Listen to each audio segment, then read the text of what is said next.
Good morning and जय हिंद बच्चों मैं अजय कुमार वाराणसी जनपद से आपका अपने चैनल नव शिक्षण पे स्वागत करता हूँ। बच्चों आज हम लोग देखिए ये द्वितीय model paper second model paper है। फर्स्ट मॉडल पेपर मैं आपको सॉल्व करा चुका हूँ, इसको मैं आज बताने जा रहा हूँ। और देखिए ये पेपर तैयार किया है संतोष कुमार सरेखर ने, संजीव बंसल सर ने, शैलेंद्र शंखधर सर ने और श्याम प्रकाश मौर्य सर ने। और यहाँ आपको बताना चाहूँगा कि संतोष कुमार खरे सर और संजीव बंसल जी द्वारा किताब लिखी गई है राष्ट्रीय आय को लेकर। तो ये काफ़ी बेहतरीन किताब है। अगर आपको इसकी आवश्यकता हो, अगर ज़रूरत हो तो आप कमेंट में कमेंट कीजिएगा, तो मैं इसका आपको एड्रेस और सब चीज़ें बता दूंगा। ठीक है, तो आज देखिए मैं स्टार्ट करने जा रहा हूँ। सबसे पहले आज मैं मैथ्स का आपको क्वेश्चन सॉल्व करने जा रहा हूँ। ठीक है, ये सभी पूरे 180 प्रश्न हैं। ठीक है, तो बारी बारी से मैं सबको सॉल्व कराऊँगा।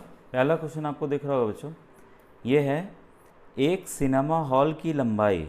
अगर देखिए यहाँ मैं जब भी देखिए इस तरह के क्वेश्चन हो बच्चों, डायग्राम बनाना बहुत ही ज़रूरी है, तो आप डायग्राम बनाते चलेंगे। एक सिनेमा हॉल की लंबाई मैंने मान लिया ये कितना है, 15 मीटर है, एम से मीटर। ठीक है, तथा उसकी तथा चौड़ाई 10 मीटर है, तो मैं चौड़ाई मान लेता हूँ ये 10 मीटर है। ठीक है, तो हॉल है तो भाई हॉल बना दें इसको हम। ठीक है, हॉल मैंने बना दिया। फिर सवाल है, अब ये देखिए 3D नहीं है, हॉल की बात हो रही है तो मैंने 2D रूप में बनाया अभी। ठीक है, यदि उसके चारों दीवारों का क्षेत्रफल, जो दीवारें हैं उसका जो एरिया है या क्षेत्रफल जो है वह क्या है, दोगुना है, फर्श के क्षेत्रफल से दोगुना है। तो दोगुना है आपके फर्श के क्षेत्रफल से, फर्श का जो क्षेत्रफल है उससे क्या है, वो दोगुना है।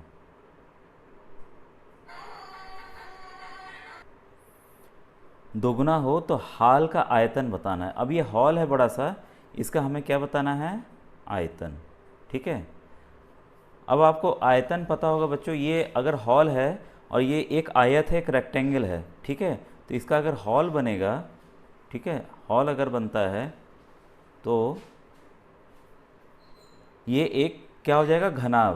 क्या हो जाएगा, घनाभ, या तो इसको कहेंगे क्यूबॉइड। क्या कहेंगे, क्यूबॉइड। ठीक है, तो वॉल्यूम ऑफ क्यूबॉइड या वॉल्यूम ऑफ ये आपका घनाभ क्या होता है, लेंथ लंबाई गुणे चौड़ाई गुणे ऊंचाई, हाइट। ठीक है, तो अब हमें देखिए इसमें एक चीज़ पता है, हमें पता है इसकी लंबाई और इसकी चौड़ाई, बस हमें क्या पता लगाना है, ऊंचाई पता लगाना है। ठीक है, तो जो देखिए चीज़ें दी गई हैं उसी को हम कैलकुलेट करके अभी निकालेंगे। अब देखिए चारों दीवारों का क्षेत्रफल जो होगा वो कितना होगा, पहले देखिए, पहले हम क्या निकाल लेते हैं, फर्श का क्षेत्रफल।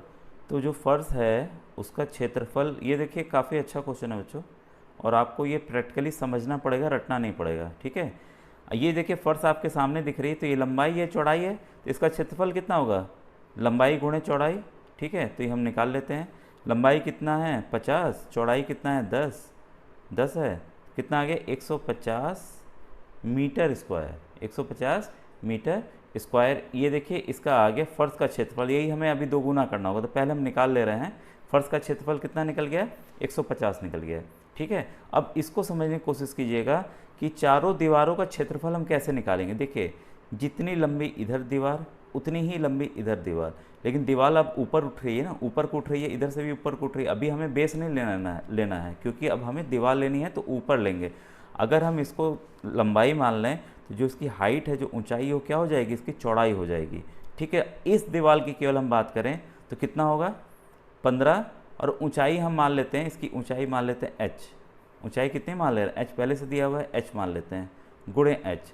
ठीक है, अब ये बताइए इस तरह की जो दीवार है, इस तरह की जो दीवार है वो कितनी है, भाई दो हैं, एक ये।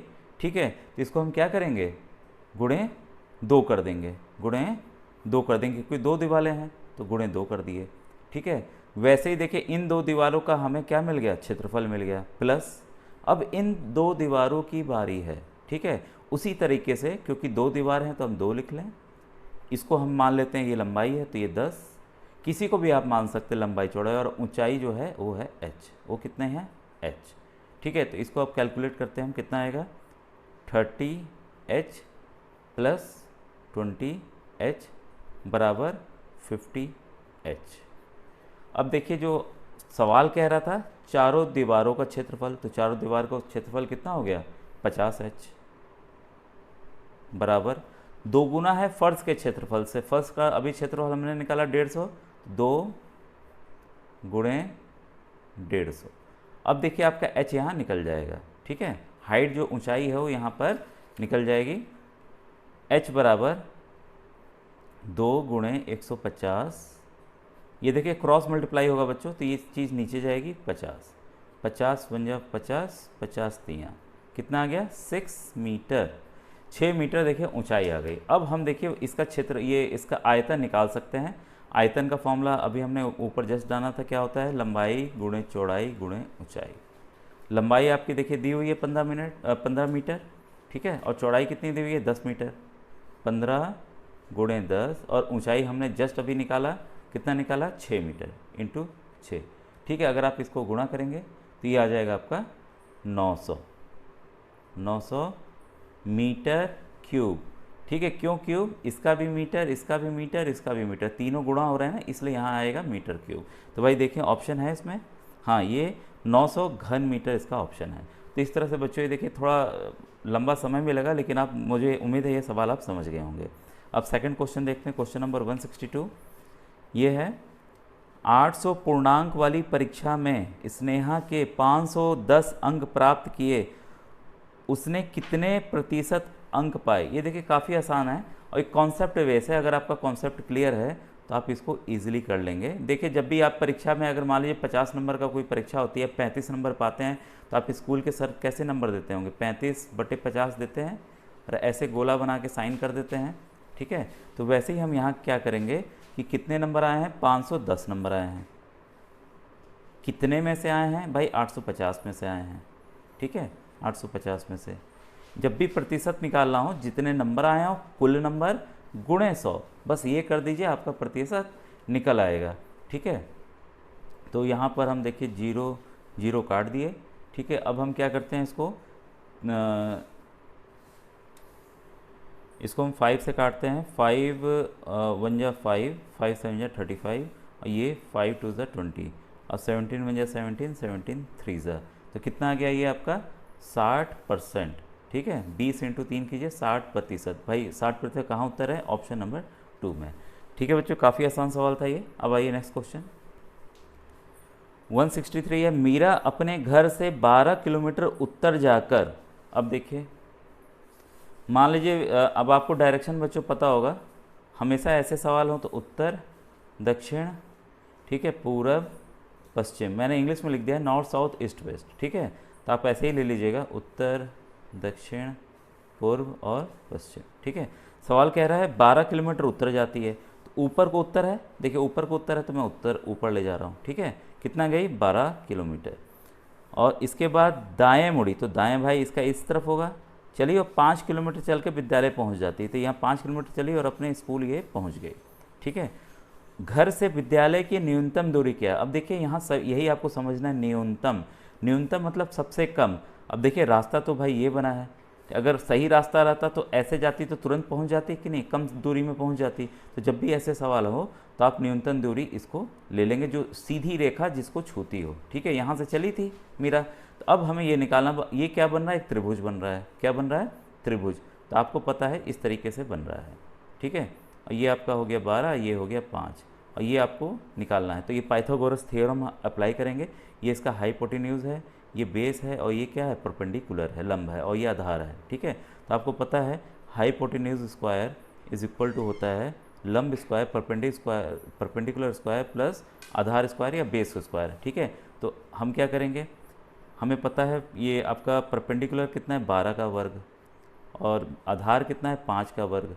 तो इसको आप कैलकुलेट करते हैं तो 144 प्लस 25, क्योंकि क्या है 5 का वर्ग क्या है 25 है, इसको जोड़ लीजिए, कितना आया 169, ठीक है। अब हमें क्या निकालना है यहाँ पर, ये चीज़ न्यूनतम दूरी निकालनी है, ठीक है। ये न्यूनतम दूरी हमें निकालनी है। तो एच स्क्वायर, अगर स्क्वायर हटाना, एच स्क्वायर बराबर क्या हो गया 169। अगर हमें इसको निकालना है, एच को अकेला करना है, इसको वर्ग हटाना है, तो क्या करना पड़ेगा, दोनों तरफ वर्गमूल ले लीजिए या इसको वर्गमूल में ले लीजिए।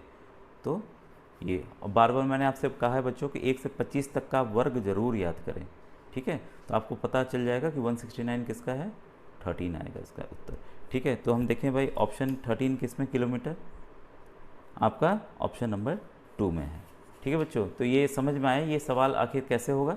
आप ये क्वेश्चंस जो है नोट डाउन करते जाइएगा, क्योंकि ऐसे आप देखेंगे तो आपको समझ में नहीं आने वाला है, ठीक है। अब आइए देखिए क्वेश्चन 164, ये भी देखिए काफ़ी अच्छा क्वेश्चन है, कॉन्सेप्ट का क्वेश्चन है, और इस तरह के सवाल और एग्ज़ाम्स में भी आते रहते हैं, ठीक है। 100 से 200 के बीच ऐसी कितनी संख्याएं हैं जो 7 से विभाजित होती हैं। बस इसके लिए बच्चों क्या करना है कि 7 से कितनी संख्याएं विभाजित होते हैं, इसके लिए आपको बस कुछ नहीं करना, 7 से भाग दे देना है। बस आपको ये पता रहेगा तो आप आसानी से सवाल कर लेंगे इस तरह के। इसको भाग कीजिए, अभी मैं बता रहा हूँ कैसे करना है। अगर ये सवाल आता है 1 से 200 के बीच में कितनी संख्याएं, तो ये जो उत्तर आ रहा है वही उसका उत्तर होता है। 7 2 14, 60, 7 8 56, 4 आ गया, अब नहीं होगा। तो देखिए कुल 1 से अगर 200 के बीच में होता तो कुल 28 ऐसी संख्याएं हैं, ठीक है। लेकिन सवाल क्या पूछ रहा है, 100 और 200 के बीच में। अब हम क्या करेंगे, 100 तक जितनी संख्याएं हैं जो कि 7 से, उसको अब हम निकाल के घटा देंगे। तो 7 1 7 13, 7 4 28, ठीक है। कुल 1 से 100 के बीच में कितनी संख्याएं हैं, 14। 1 से 200 के बीच में कितनी संख्याएं, 28। और सवाल क्या पूछ रहा है, 100 और 200 के बीच में। हम क्या करेंगे, 200 तक की संख्या और 100 तक की संख्या को क्या करेंगे, घटा देंगे। तो कितनी आ गया, 14। तो ये काफ़ी आसान था, बस आपका कॉन्सेप्ट बच्चों क्लियर होना चाहिए था कैसे इसको हल करना है। तो इसका उत्तर क्या आ गया, आंसर नंबर 4 इसका उत्तर सही है, ठीक है। अब देखिए क्वेश्चन नंबर 165,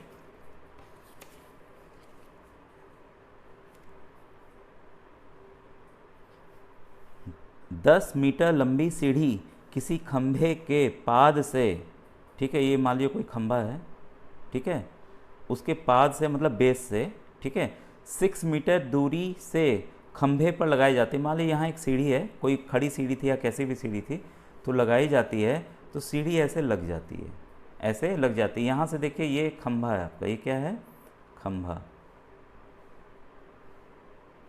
और ये क्या है आपकी सीढ़ी हो गई। अब क्योंकि हमने क्या किया, इस सीढ़ी को टेढ़ा लगा दिया, जरूरत पड़ती है तो हमें लगाना पड़ता है, ठीक है, लगा दिया।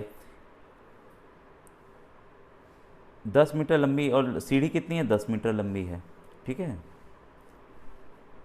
यह खंभे को कितनी ऊंचाई पर छुएगी। अच्छा, ये जो खंभा है, ठीक है, इसको यहाँ कितनी ऊंचाई पर छुएगी ये हमें निकालना है, ठीक है। तो ये परपेंडिकुलर देखिए, अब ये भी एक त्रिभुज बन गया। अभी हमने एक त्रिभुज का ही सवाल किया था, ये हाइपोटेन्यूज है, ये इसका आधार है, ये ऊंचाई हमें निकालनी है, यहाँ से यहाँ तक की ऊंचाई निकालनी है। तो यही फॉर्मूला हम लगाएंगे, आपको अभी जस्ट मैंने बताया था।